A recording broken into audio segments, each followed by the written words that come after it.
magic.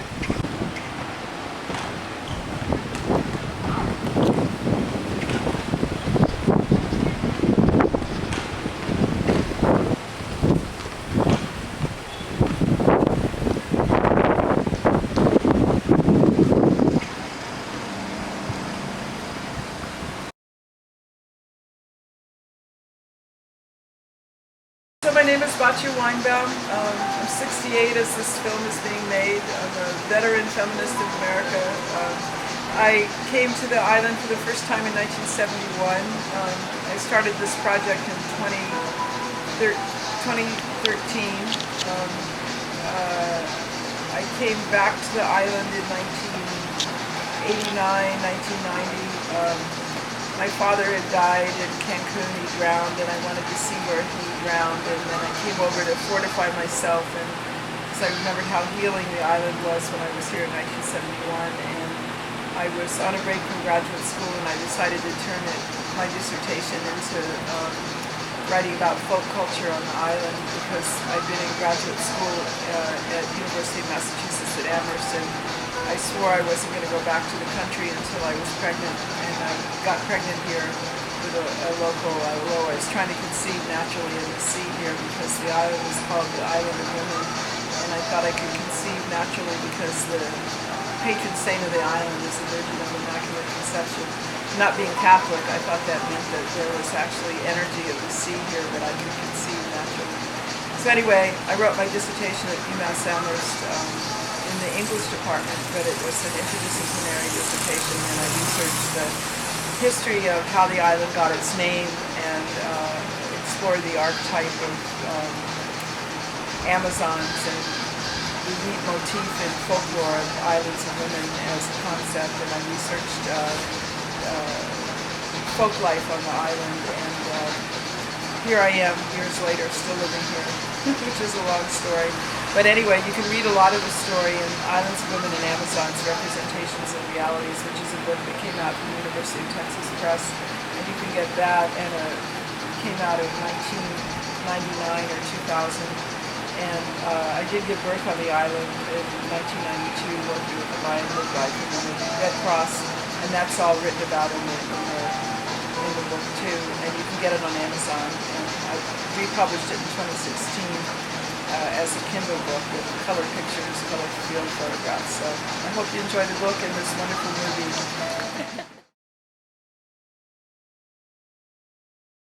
Originally my intention was to stop critiquing the way the island was changing in ways that I didn't like and create an alternative culture on the island that I was behind. And I'm glad that I'm doing that. You know, like people used to come in and say this is the last Bohemian outhole post on the island. And, you know, I'm glad that someone's creating the last Mohicans on the island the way it used to be. And now it's kind of women's studies on the streets, like even explaining what the goddess is, even explaining what Michelle was originally, even explaining this is the original image of Michelle versus the Playboy bunny Michelle that you see on the South Point. This is the original story of how the island got its name versus the story you get from tourist guides about this is, you know, where Mundaka used to keep his women. So it's doing a little feminism on the streets. So that's my limited intention, is to create a different focus for explaining island culture. So this is the first goddess that came.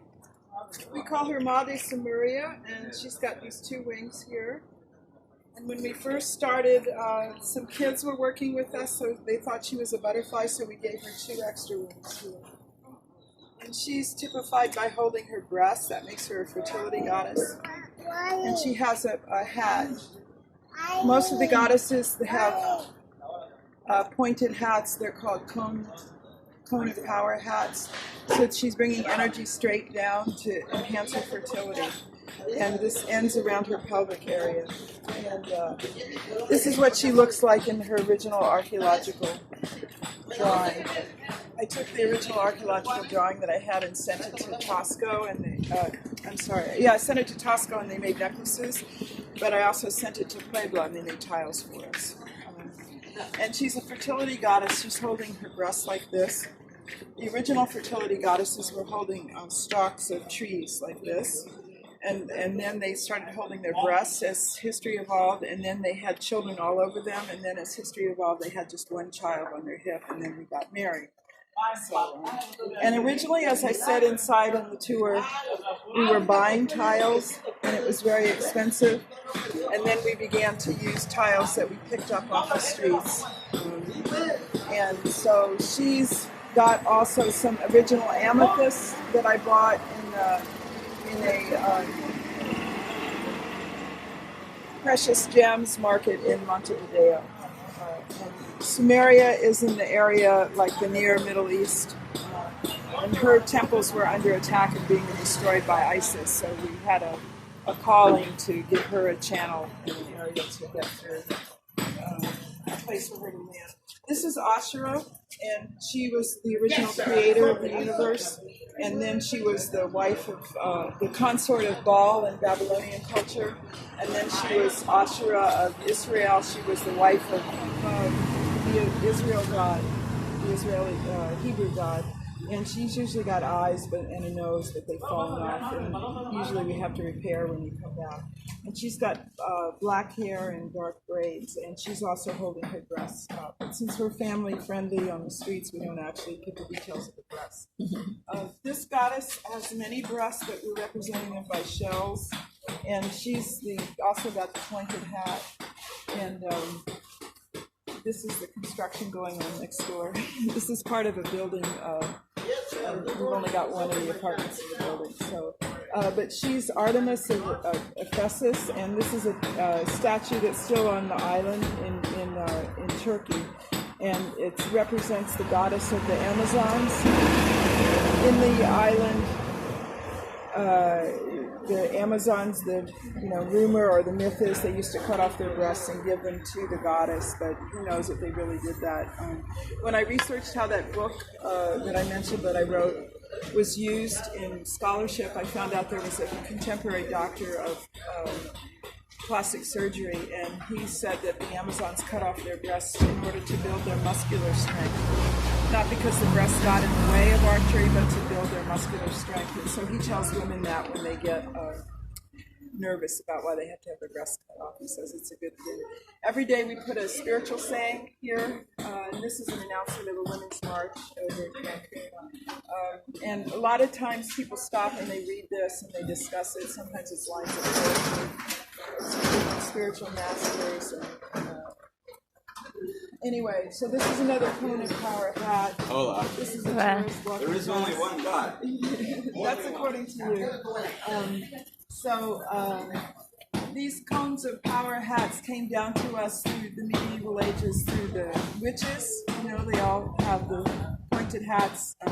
So that's the only vestige that we have right now. This is a remnant of, this is supposed to be a sacerdote or a priestess. She's got long hair and she's wearing a big crown. This represents the time of the Roman Empire when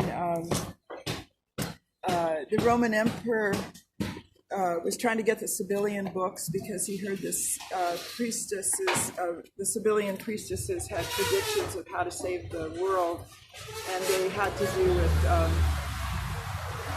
bringing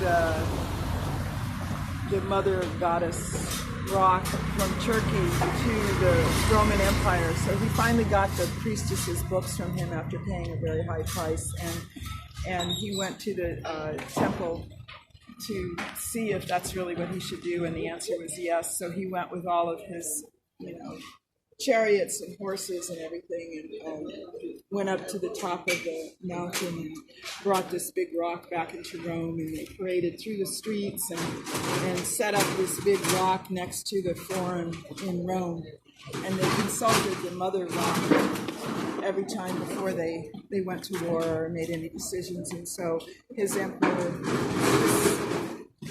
emperor's decision to consult the Great Mother made his kingdom of Rome last for a couple more centuries and help end the Peloponnesian War that he was involved in. So it's other historical periods have said that if we consult the female energy, that will last longer. So it's not just this cycle that says so by the Mayans. So this is Ishel, and she's the goddess of this planet. Well, maybe, but of the Mayan culture. So this is her second oldest version. She's sitting in the moon, being the mother of the moon, and she's got her fertility symbol of the bunny here, and she's got an umbilical cord giving rise to the Virgin of Immaculate Conception. She's in the church, and she's usually in a cage in a glass box. But during the festival that I mentioned before, she comes in to the center of the church, and people come and they pray to her, and they put little jewelry or little supplications, little prayers written on pieces of paper that they want to have help with. And then people sing to her, mariachis come, it's a very celebratory time, and then she's put on a truck and she's driven around the island, and all the trucks follow her, and then she's put on a boat and they circumnavigate the island with her, and it's a very high energy time. And the funny thing is that plastic surgeon that I mentioned, he says that on this island they do the same thing. So it could very well be that Queen Isabella was right, and the Amazons of the old world came to this world, and that the Amazons are here. But that's just one of the myths of the New World. So anyway, like I said, anyone who comes along can work on the project. This is the Egyptian Ankh sign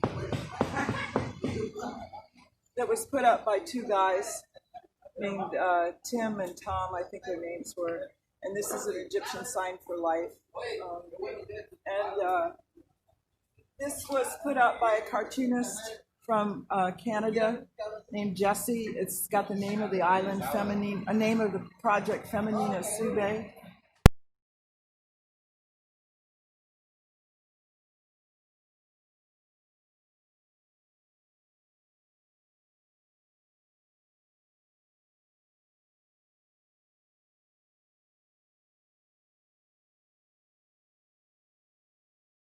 The beads that the goddesses had in 1100 AD in India as well. So these are different signs that a Wiccan goddess came, a Wiccan member of the team came from North Carolina. This is the Cerwidian. These are signs of life representing Alwyn from the Celtic culture. This is the triple goddess sign, maiden, mother, and crone. This is a Wiccan goddess sign. This is the fleur-de-lis. Some people believe that Mary brought the grail of Christ's blood to southern France, and that's what this sign represents. I mentioned that there was a Bosnian woman living on the island, and she put up this Yoruban goddess, and she's a fertility goddess flying with the wings, and her scarves are supposed to be bringing down fertilization from above. So she's the goddess of the wind. And if you step back across the street, don't do it with a motorcycle.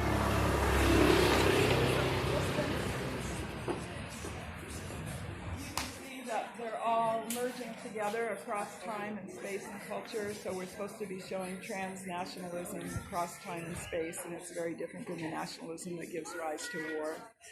So that's the message of the goddess culture.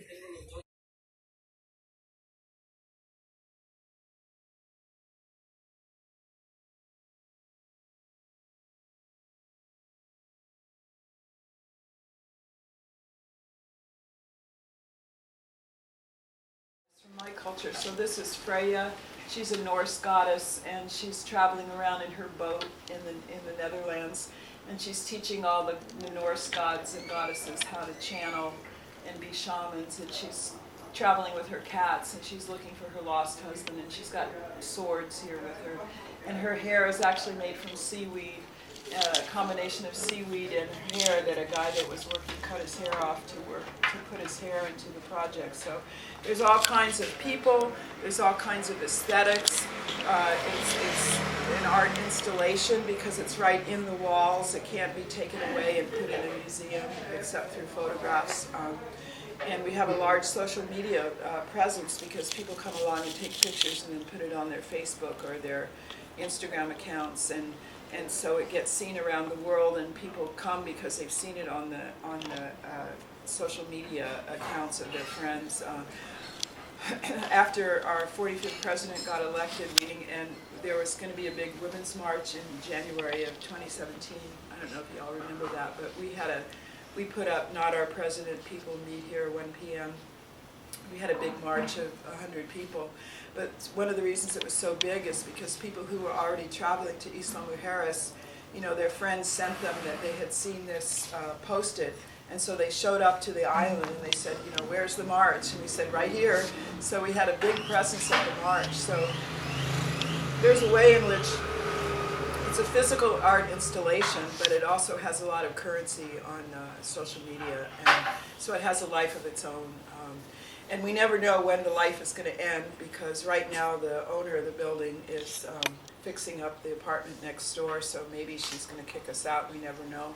So it's a channel to the goddess, and we're trying to fight back against the commodification and the girly shows being developed and the way in which the island is being distorted. I mean, the government spends about $3 million a year promoting the island as a destination. And there's people here from all over the world. And very few people know about the goddess past of the island. Ishel went from being a very serious goddess that helps be a midwife coming into this life and then a midwife into death, to being almost like a Playboy bunny the way she's displayed now, and that isn't what her original looks were like. And so, we're trying to show what authentic goddesses actually look like, and some of them are big and fat and ugly, and people are like, what are you doing? We're showing what authentic goddesses look like. They're not girly, images. And we're also reclaiming what the goddesses of Catholic culture are. We have a Guadalupe and we have a Virgin of Immaculate Conception, so we're trying to say that when the conquistadores came, they embedded Catholicism on top of the sites that were here that were already goddess sites. So one of the most interesting things that happens is the way the archetypal mind is activated. So inside we have, this is Durga right behind me. She's an Indian goddess, and she's a warrior goddess. And I tell the story of how she was created in the Indian mythology, and then she was fighting to save the world, and then she created Kali, which is on our other wall here, she created Kali out of her third eye because she couldn't fight all the evil in the world by herself. And once a German woman jumped up and said, she wants to put Kali on the wall, so she put Kali on the wall. And then I came back right about when Hillary lost the election and Trump was elected. And so Kali became somebody who's holding Trump's head and Putin's head in her two hands. This is supposed to be Trump right here because he's got the orange head, and this is supposed to be Putin. So, the goddesses, as we put them up, take on what people feel like they need to express, and this wall it's got a lot of other stuff in because I'm also living in here right now, but it's got 3 waves, so it was supposed to be the 3 waves of feminism coming together. It was representing what the march was, when so many waves of feminism came together as one. And so there were a lot of women here working on this wall, and it became an expression of, Kali Emerging was the name of this piece, and it was the biggest art piece I'd ever made. And there was a lot of energy because people needed something positive to express the age of Kali is emerging. We're not going to be overwhelmed by our despair and our feelings of despondency that Hillary lost and Trump was elected. So the piece became much more political that year, you know, like when you say, what is a shrine to the goddess, what is a temple to the goddess, it doesn't sound very political, but actually it is political because the place became a focal point for people to turn their political anguish into a positive statement. And this is one of our most interesting pieces over here. This is a Guadalupe, and she was made totally of found art, found pieces, like this is from beer bottles, and this is plastic from, I was living in another apartment on Mid-Island in Electricista then, and this is from my electrical box that was smashed up, and this is from my bicycle seat, so the artist that made this also called her La Reina, and this is Mama. Aya. Mama what? Aya. Mama Aya. This, you know, in other words, all these goddesses take on modern forms of the people, of the women who are making them. And so this, obviously we need taller people on statues to finish pieces. This has my hair. I cut off my hair. It gets very hot in here, so I shave my head or cut it off. I cut my hair off very short every winter. And I think she has some glasses on that I had, some sunglasses. Sunglasses I outgrown. And she has, you know, red. Sometimes we buy tiles, like these are all tiles that are usually used to edge counters, and we tried to make her auric form. And put yellow for enlightenment. So sometimes we buy tiles. In the beginning we were buying all our tiles, but this turning the art into found pieces, it wasn't only because of the cost of the materials, it was because the island started telling us, you know, I want to be beautiful again, so start picking up all the trash and make me beautiful. So we started to, you know, make a political principle of making the aesthetic part of found materials. And so these are pieces of mirrors that were found. And this artist said she's going to make everything found materials. And this is also, this is a Shielnagig, which is the ancient pagan symbol that was in Ireland, in other parts of the world, but mostly Celtic. And she was on the sites that have now been turned into Christian sites, and the Virgin Mary has been put over her. So this is a Shielnagig from Wales, and she's holding her vagina open. And some people think that this, the Guadalupe and the Virgins look very similarly evolved. So I told you people usually jump up and say they want to add stuff. So this one, I don't know if you can see it with that bright light. You want me to turn that light up? This is an Australian birthing goddess. And this is a head of a doll. We're surrounded by artisano shops, and frequently they throw stuff out and we gather them. And so this is a head of a doll, and this is plastic from the beach, and this is coming out of her vagina, its legs open wide. And here's her head, and the hair is made of a lot of different things, including carnival beads that were dropped during the festival. So that was another time when I was giving a tour, and an Australian woman said, "Oh, you don't have an Australian goddess," so she wanted to add the Australian birthing goddess. And the Australian birthing goddess gave birth to all of the indigenous people of Australia, not only to the babies of Australia. So we learn every time a woman wants to add a goddess of her own culture, so it's a learning process for everybody that works on the project. Not only the goddesses we add, but the women making the project become part of the project itself. So in that way, we're an art installation project, and our bodies are part of the project. You know, I was ready to give up the project this year because I found the invasion from Cancun so intense when I was away for 11 months, and I came back and there was all this Cancun adventure places, and Cancun had roped off the beach, and you could only go there if you had a rope, you know, a band from Cancun, and I was like, this is over for me. But I do Kundalini yoga with this woman named Bonnie, and we drove back one night for her to drop me off, and it was so magical how the wall looked, you know, with the headlights shimmering in the mirrors, and it was like so beautiful, and how could I give it up, right? It was such a miracle and so magical that this gorgeous place existed, you know. So it's a miracle and magical that the place exists at all, and so I'm fighting to keep the magic alive. it's very magical that there's this place where you can explain the history of goddesses on Earth and how over the centuries people have thought before and now that it's the power of the divine feminine that's going to save the planet. You know, how magical is that? That we can even create a place where maybe 5 or 6 times a week somebody gets to hear that history. How great and how blessed that I get to be the person that does that a few times a year, you know. What a gift! I'm getting goosebumps that I get to do that at all, you know.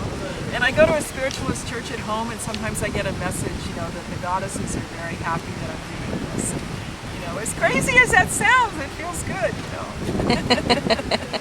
And it feels good that other people are drawn to the project and recognize it. Like, I got to go to a whole Sufi retreat for free because those Sufi dancers came through and they said they paid for the tour. I charged $250 for the tour. 250 pesos, and both of them paid for the tour.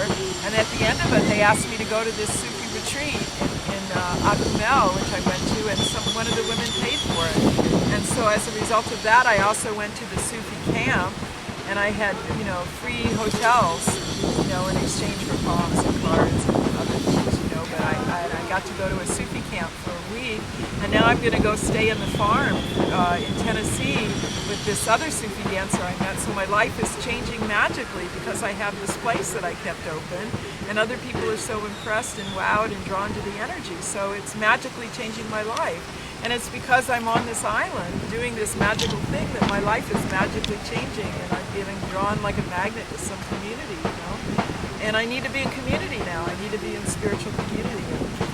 So the island has given me that gift, you know, a place to up the ante of my own spiritual existence. So I hope to be doing that for others, you know. Any final thoughts? Well, I just owe it to Susie for making this fantastic film and bringing her little assistant here who's now sound asleep on her lap. And one day will be a great leader, as it says in her t-shirt. And I want to thank her for keeping the channel to the goddess open. And may we all live long and prosper.